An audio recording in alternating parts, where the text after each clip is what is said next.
When Christianity was new and people were being persecuted and killed for their faith as followers of Jesus, no one questioned the sincerity of anyone claiming to be a Christian. The authors of various books in the New Testament wrote as though anyone reading their letters must be a fellow member of this incredible new movement. But as Christianity became more obviously linked with the political establishment, and especially as it became linked with worldly success and popularity, it also became necessary to question exactly what it is that distinguishes a genuine Christian from one who is just coming along for the ride. In this video, I will be listing 5 different criteria that people have used to identify and define Christianity over the years. See if you can work out which one is the right one. Number 1, church membership.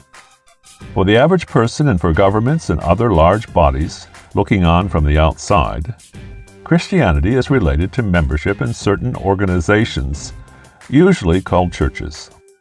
That was most obvious in the early days, when a letter addressed to a church, whether it was in Corinth or Thessalonica or Jerusalem, went to all those persecuted saints who lived together in that location.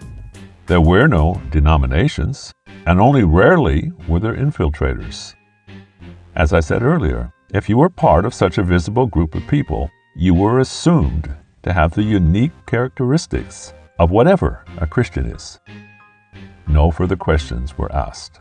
And so even today, encyclopedias and census forms pretty much define Christians or Christianity as the combined membership of all those visible organizations who call themselves Christian. Tick the right box and you're in. Never mind that hardly any organization amongst the thousands of them accepts that all of the others can be legitimately described as Christians. There is almost universal agreement that some other criteria is needed for identifying who are truly Christians and who are not. It's just that each group has different criteria. Jesus taught that his kingdom was invisible, that only his Father knows who's in it and who is not. Consequently, there is no true church in the form of a visible organization, even though many have tried to claim such a title. God judges each person individually now, and he judges them according to each person's experience and understanding of the truth. Number 2, supernatural power. Another assumption, which goes back to the very first Christians, is that we recognize true Christians on the basis of supernatural evidence. Most notably, the power to heal people instantly and miraculously, but often on the basis of lesser evidence, such as a person's ability to speak in unknown tongues, called glossolalia. Even Paul, who is most remembered for his teachings, boasted that he had demonstrated supernatural power, performing, quote, signs and wonders, as a way of convincing his audiences that he had come from God. You can see this in 1 Corinthians chapter 2, verses 4 and 5, and in Romans 15, verses 18 and 19. Most professing Christians believe Jesus did miracles, lots of them. And most professing Christians believe in his resurrection from the dead. A few, Pentecostals in particular, boast of being able to replicate those miracles today.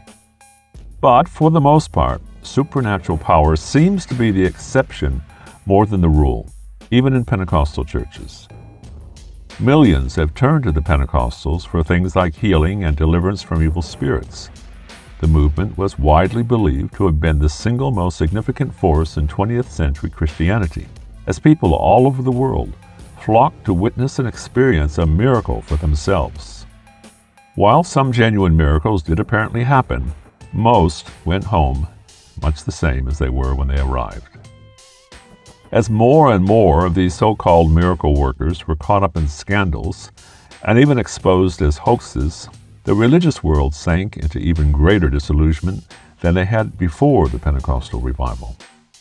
Jesus himself taught that it is only an evil generation that seeks miracles.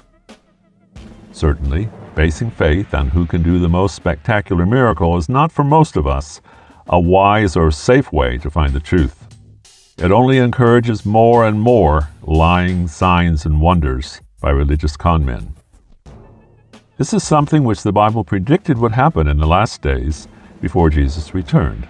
And so it seems wise to look for some other criteria for recognizing true Christians. And so we come to answer number 3, theological statements. There are some books in the New Testament which appear to have been written for the express purpose of defining Christianity in a way that would distinguish the genuine from the counterfeit. By the time that the Apostle John wrote his epistles and the Gospel of John, there were several teachings which John deliberately set out to refute.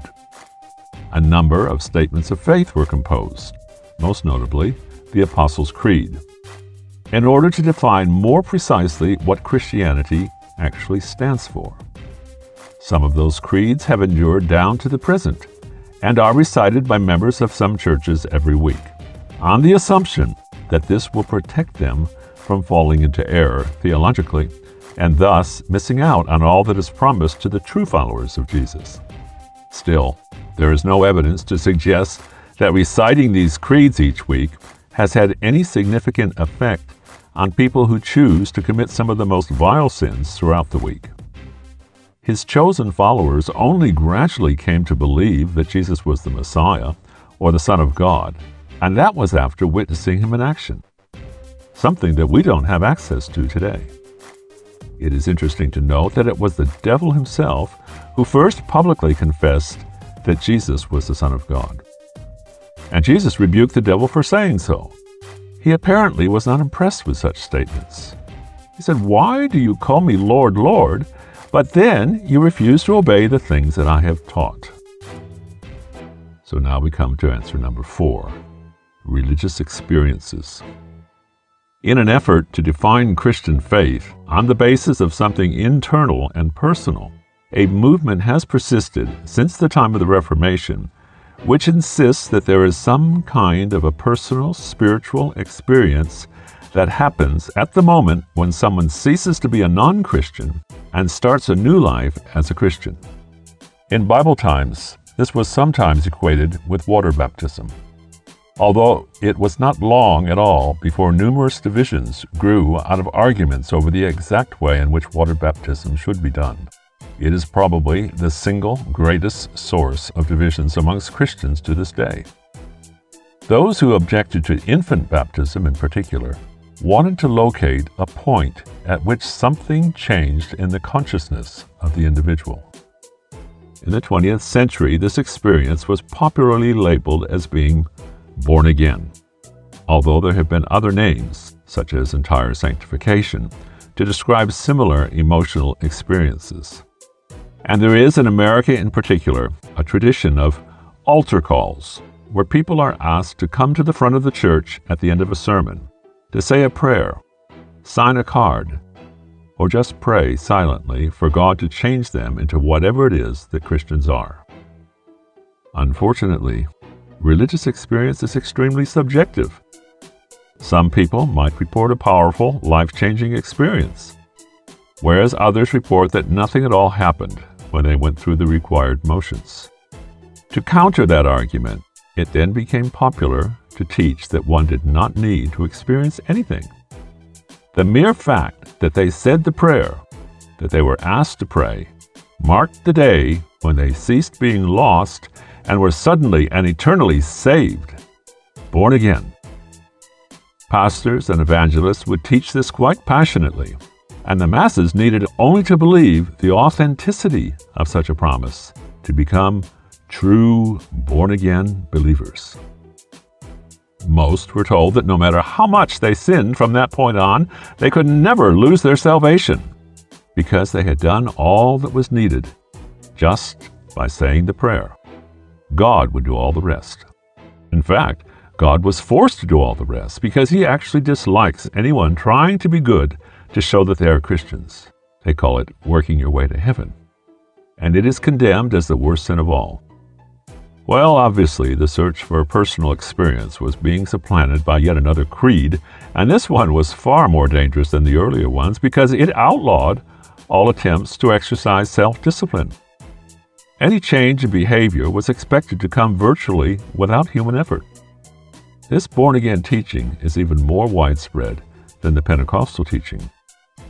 But it, too, has failed to work effectively as a defining line between true Christianity and false Christianity, largely because it's something that neither Jesus nor any of his followers ever taught. And that brings us to the final criteria for distinguishing the genuine from the counterfeit. Answer number 5, adherence to the teachings of Jesus.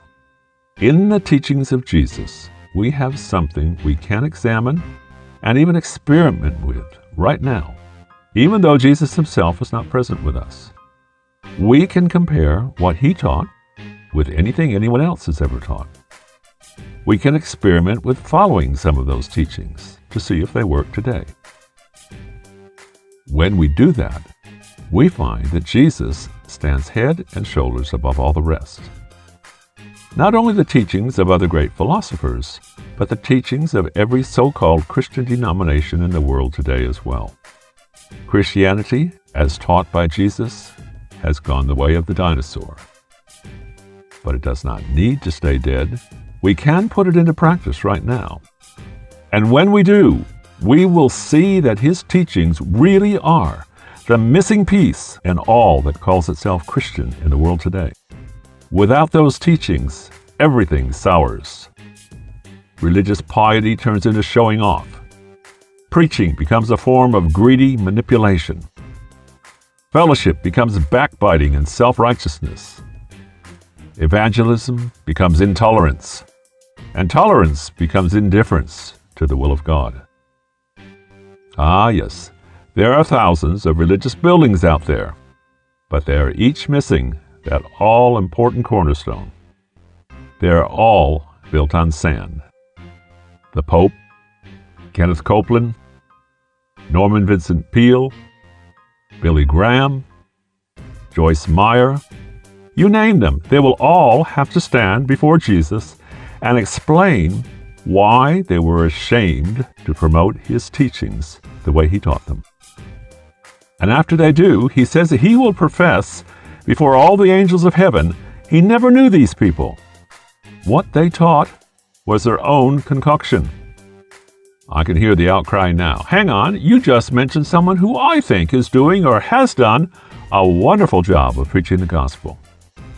If I've not listed someone that you think has got it together, then add your own name or the name of your pastor to the list instead. I want you to be outraged by what I'm saying, because I know that only those people who have really discovered the teachings of Jesus and started putting them into practice in their own life will know just how true it is what I'm saying now. Everyone else will be indignant because their loyalty is to the counterfeit, not to Jesus himself.